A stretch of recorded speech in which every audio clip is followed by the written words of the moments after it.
Hey everyone, it's Chris Wilson from Marketing During Tough Times and Chris Wilson Coaching. Thanks for stopping by. It's Wednesday. Wednesday is always startup day.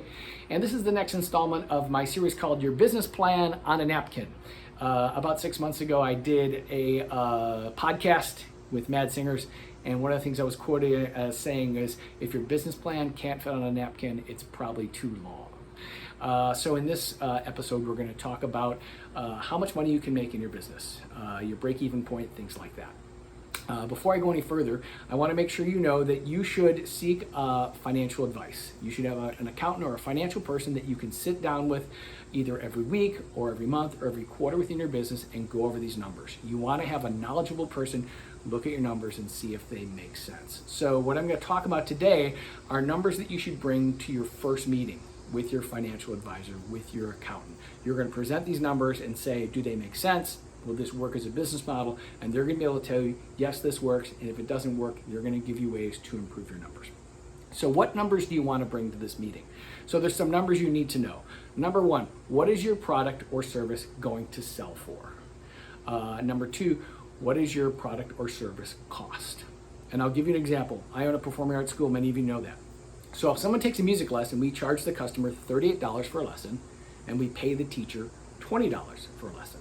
So that means we take in 38, we pay out 20, and we are left with $18. That $18 is called your contribution margin, and that goes for covering all my expenses. Once my expenses are covered, that becomes my profit, which is how I get paid. So after you've calculated these basic numbers, you want to calculate all your expenses. What is every possible expense? You can write them down on your napkin. If you want to be fancy, you can go to an Excel spreadsheet, but write down all your expenses. Once you know that number, you can determine your break-even point. So let's say my expenses at my performing arts school are $5,000 a month, and we know my contribution margin is $18. If I take 5,000 divided by 18, that means I need to give 278 lessons a month, or 70 lessons a week to break even. Anything over that, I make profit. Anything less, I'm losing money. So now that you have these numbers, you bring them to your financial person. You bring them to your accountant and say, okay, here's my product cost. Here's my expenses when I sell something. Here's my contribution margin. Here's what I think my expenses are going to be. Because remember, you don't actually know what your numbers are really going to be. These are estimates. This is a new business. So you're just sort of guessing. You're making estimates.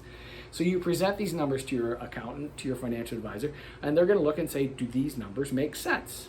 Did I forget something? So they're going to look and say, well, are your product costs too high? If we have to reduce the price, then your contribution margin drops. Maybe your labor costs are higher. Right now, we're seeing labor costs rise because of the pandemic, and there's a labor shortage. If you get squeezed on that, can you still meet your monthly expenses?